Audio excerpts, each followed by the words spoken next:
All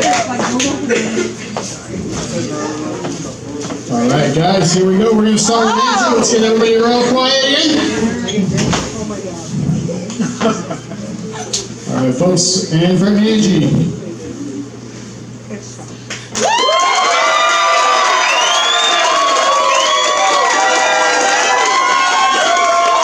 All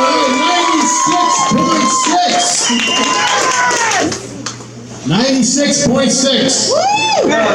All right. In case anyone's wondering, I'm counting to 5 and then stopping the thing. So we got to get all the cheers in the beginning.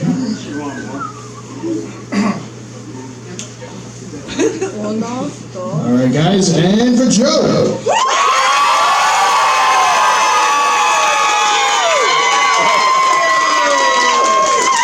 I missed the button. Hold on. And I lost my voice. And for Joe.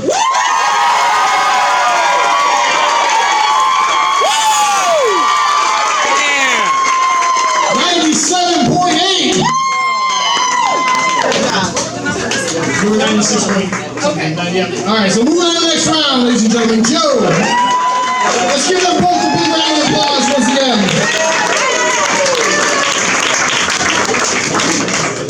All right, guys. Also, at this time, I'd like to thank some of our sponsors. So we got some wonderful businesses here in town that help support these events. And really, next time you're in one of these places, please make sure to thank them.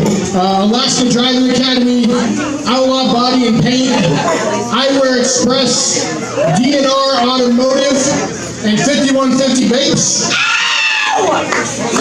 And of course, our wonderful host for tonight. Let's give a big round of applause for the Duck Inn.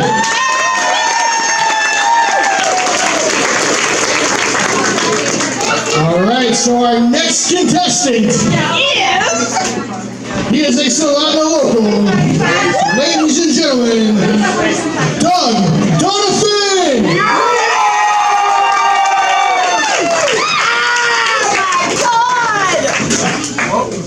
All right. Good evening, ladies and gentlemen. It's great to be back here at the Duck tonight, where I popped my comedy cherry. For those of you who don't know me, I'm Doug Donovan. I grew up right here in Kenai, Soldotna. And I was raised by white people. Yeah, that's true. My mom's white, my dad's black, and I really hate living up to negative African-American cliches, but my dad doesn't. No. He split early on, so I grew up with just the white side of my family. If I had to describe it, I'd say it's like being raised by wolves. Except, instead of pack hunting and howling at the moon, we ate a lot of meatloaf and watched Friends. It is interesting, though, living as a white guy, trapped in the body of a beautiful black man. It's kind of like being a daywalker from the Blade movies, except I got all the weaknesses of my parents. Yeah, I can't dance at all. Zero natural rhythm. But I'm also really into white women. I had a great childhood, though. My family was great, but there were some things they just didn't understand. Like my hair. Growing up, I had 2 haircuts. Afro and cancer patient. Yeah. They would let it grow out until it was almost big enough for someone to call social services. And then they would just fucking shave me bald. Yeah. Every 6 months I went from soul brother to skinhead. It was brutal, man. And you know, the cultural education was even worse.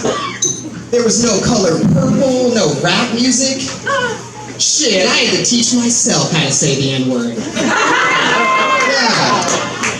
Me and Joe Rogan attended the same seminar. And we learned there are actually many ways to use the N-word responsibly. I don't have time to cover them all, but I will share my favorite. Nigga, please. This is what you say to deny information you don't agree with. When you just can't accept it.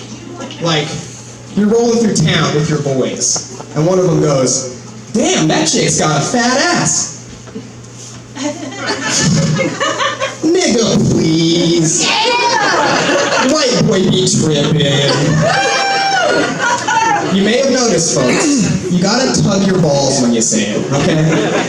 I don't make the rules, that's just how it is. It's proper etiquette. Like, nigga, please. I said good day. I'm telling you guys, it's not easy being black-ish. Yeah, but on the bright side, it has given me a deeper understanding of racism. And surprise, it sucks. Like stereotypes. A lot of people think they're just harmless jokes, but they really affect us, man. For example, my favorite soda is grape soda. Yeah. And that laughter right there is why I can never drink one in public. Yeah. I mean, don't get me wrong, it's great when I'm up here on stage. Not so great when I'm having dinner with my girlfriend at P.F. Chang's.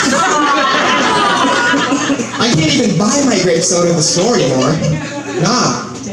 I have to get it shipped directly to my house in unlabeled brown boxes. That way, if anyone does see it sitting on my porch, they'll just think it's a fucking sex toy.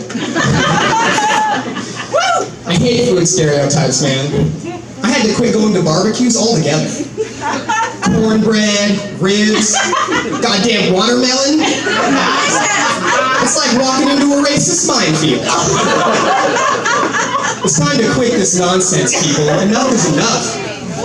I haven't been to a KFC in years because of this shit, okay?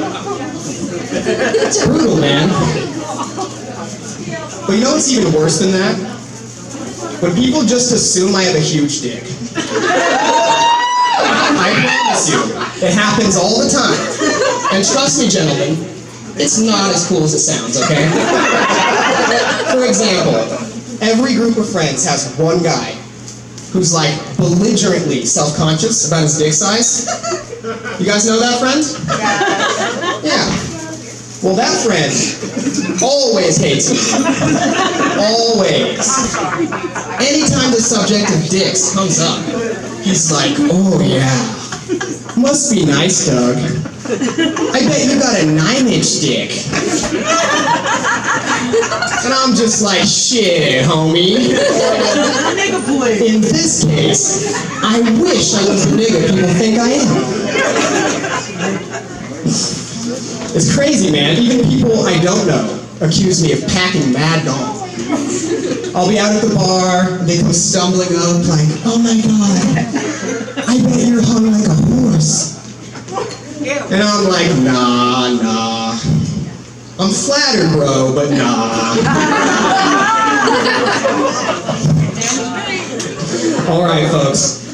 No talk of racial cliches would be complete without thinking all black people look alike.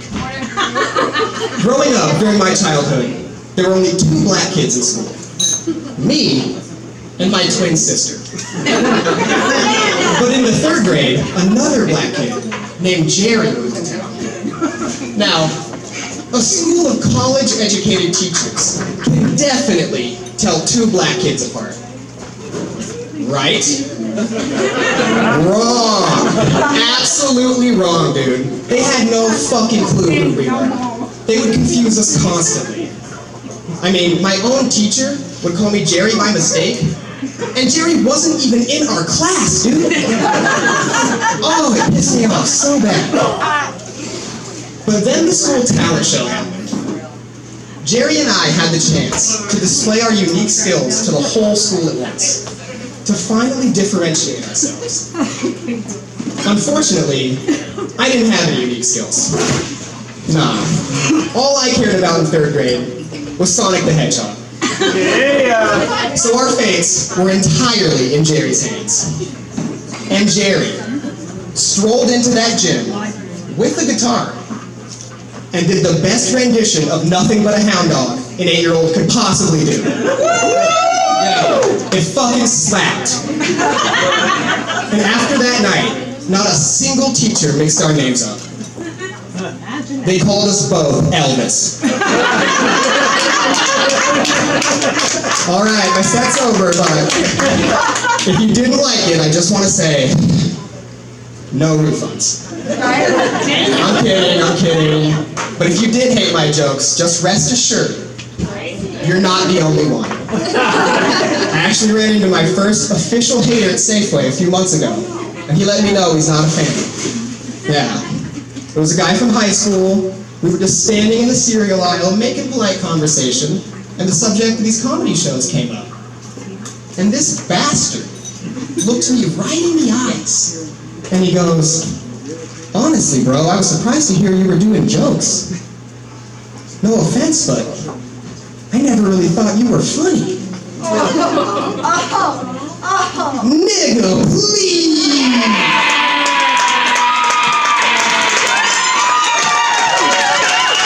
Well